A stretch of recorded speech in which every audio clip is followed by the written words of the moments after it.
in a crude laboratory in the basement of his home.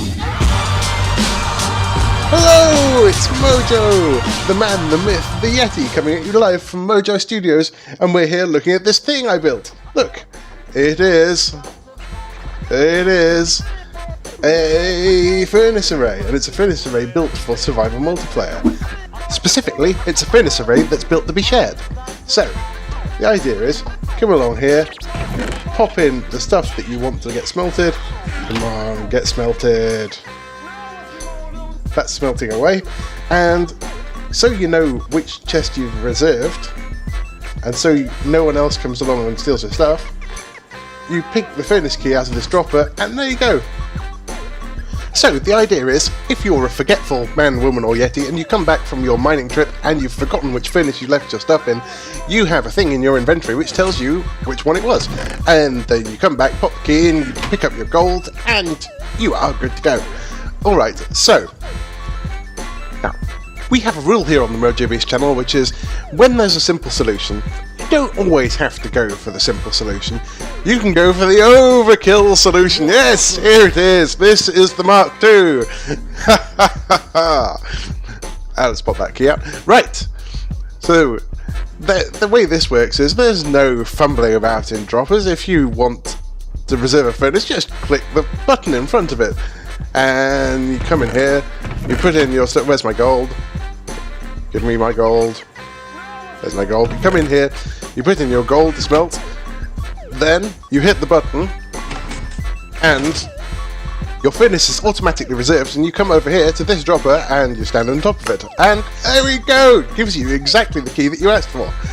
And when you are done, when you want to come back and claim your gold, or your iron, or your stone, or whatever else you are smelting, you can come and drop the key back in here, and the sorting system will sort it for you, and there we go, everything's back to normal, and you can pick up your stuff. There it is. So, stick around folks, and I'm going to show you how to build this. Ladies and gentlemen, please stay tuned for a detailed tutorial.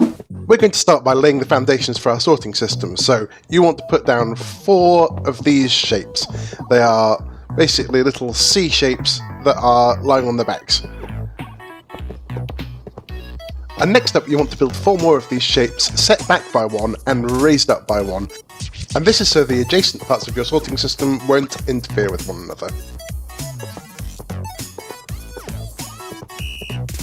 Now, when you're done making these shapes, you want to put down 2 repeaters on each one, facing to the front. And now it's time to put down some torches, so you put them down in this pattern here. Next up, stick a block in the air above the back repeater on each one of these.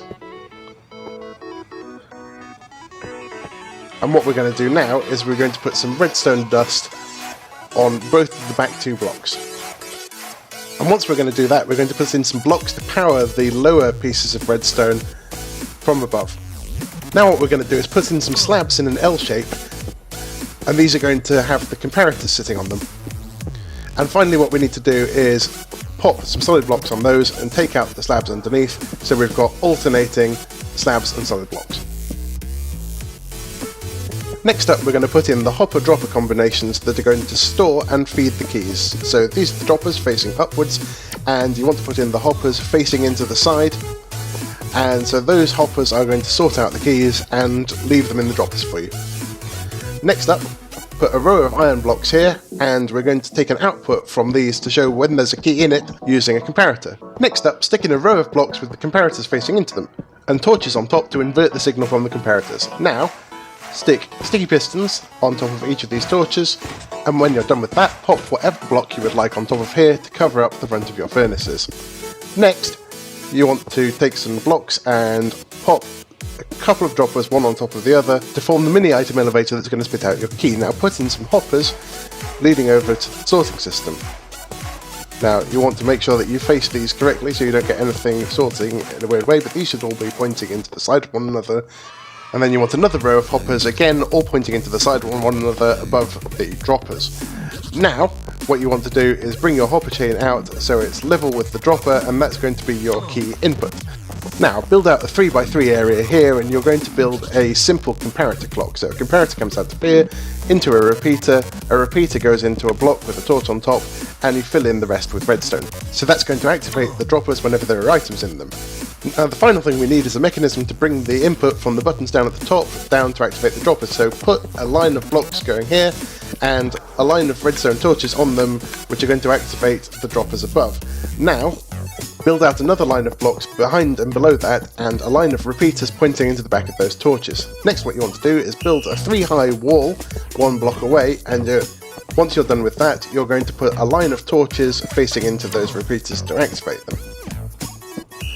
Next up, put another line of blocks here, and what you're going to put on top of these is comparators, and these are going to take the signal from a set of cauldrons. So you'll need a line of cauldrons, and you need to make sure each of them is filled up with water so it gives out a redstone signal. Now build up 3 blocks above that and put down a line of sticky pistons all facing down. And when these activate, these are going to pick up the cauldrons from below, and when they move up and down they're going to provide a signal or not. And now we want to repeat this process again, so put a line of blocks here, and we want comparators facing into those blocks and another line of cauldrons. Fill those up with water, and again build up 3 blocks, and we're going to build out another line of blocks here in order to face a line of sticky pistons all facing down.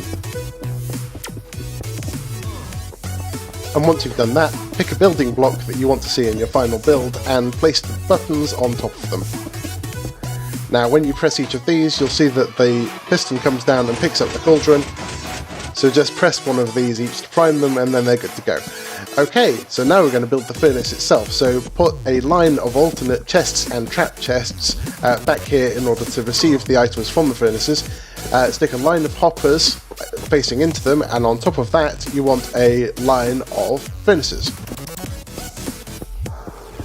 Now into the back of those you want 1 hopper each into the back and into the top. And on top of the hoppers you'll want a line of powered rail, and that is to be connected up to whatever source of fuel you prefer. And on the top here again, it's another line of chests and trap chests, and these are going to be your input chests. Now we're going to do a bit of prettification and put in some trapdoors and some slabs, and the reason these are the way they are is so that you can reach into the furnace and see what's smelting and see whether they've finished yet. Now on top of here, just put in another line of building blocks in order to block off your hoppers. Now what we need to do next is make some keys in order to fill up our sorting system. So you'll need an anvil, and you will need 3 stacks of tripwire hooks.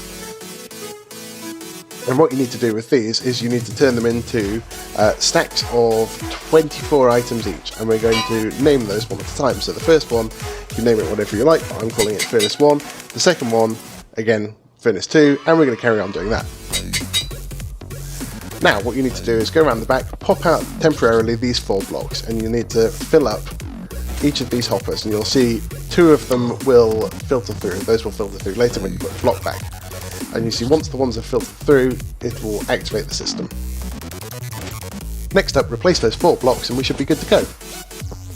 Finally, in order to test that everything's working as it should, just check in each of these furnaces that you have 1 of the right key. Now if you come and press the button, you should see it'll spit out the key and raise up the block, and if I pop the key back in there, you should see it sorts it and closes the correct furnace.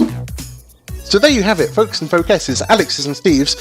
That is the SMP furnace array, and if you liked it, I would love it if you would hit the like button, and if you want to see more Redstone videos, or if you want to check out some interesting Let's Plays, then hit the subscribe button as well, and I will bring them to you. Finally, if you use this on your own server, I would love to see it, so drop me a tweet on Twitter, or drop me a comment on YouTube, and I'll come look. So, thank you very much for watching, and I'll catch you next time! Woohoo!